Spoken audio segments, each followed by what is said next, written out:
Need a repair? We offer a free diagnostic. We pick up and deliver right to your door, no calls, no hassle. We send you an estimate before fixing anything, and only proceed if you approve it. Convenient, transparent, and professional. Link in bio/description. To begin, ensure you have the following tools handy: a Phillips screwdriver, a soft brush, and a microfiber cloth. First, unplug your Dyson HS01-SE from the power source.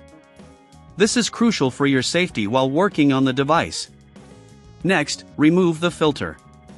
To do this, locate the release button on the top of the device. Press it to detach the filter. Inspect the filter for any visible debris. If it appears clogged, use a soft brush to gently remove any dust and particles. Rinse the filter under cold water until it runs clear. Remember to let it dry completely before reattaching it. This can take up to 24 hours. While the filter is drying, let's check the internal components. Use your Phillips screwdriver to remove the screws on the back panel of the device. Set the screws aside in a safe place to avoid losing them. Carefully lift off the back panel to expose the internal components. Inspect the area for any accumulated dust or blockages. A buildup can cause overheating, leading to the device shutting off as a safety precaution. Use your soft brush and microfiber cloth to clean the internal parts thoroughly.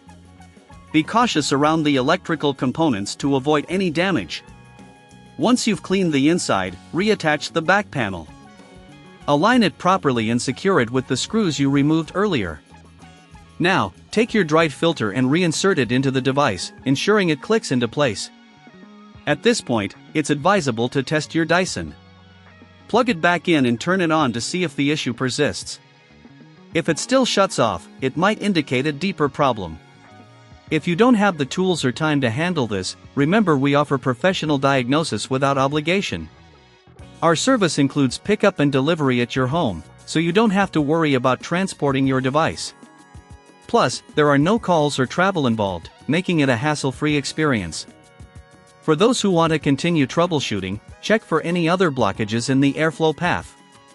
Inspect the inlet and exhaust areas for any obstructions.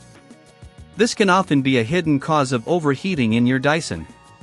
If you've completed these steps and the issue remains unresolved, it's important to seek professional help. We provide a quote before any repair work begins, ensuring transparency and peace of mind for our clients. Finally, once your Dyson is functioning smoothly, make it a habit to clean the filter regularly and check for blockages to maintain optimal performance. Regular maintenance can help prevent future issues and prolong the life of your device. Need a repair? We offer a free diagnostic. We pick up and deliver right to your door, no calls, no hassle. We send you an estimate before fixing anything, and only proceed if you approve it. Convenient, transparent, and professional. Link in bio/description.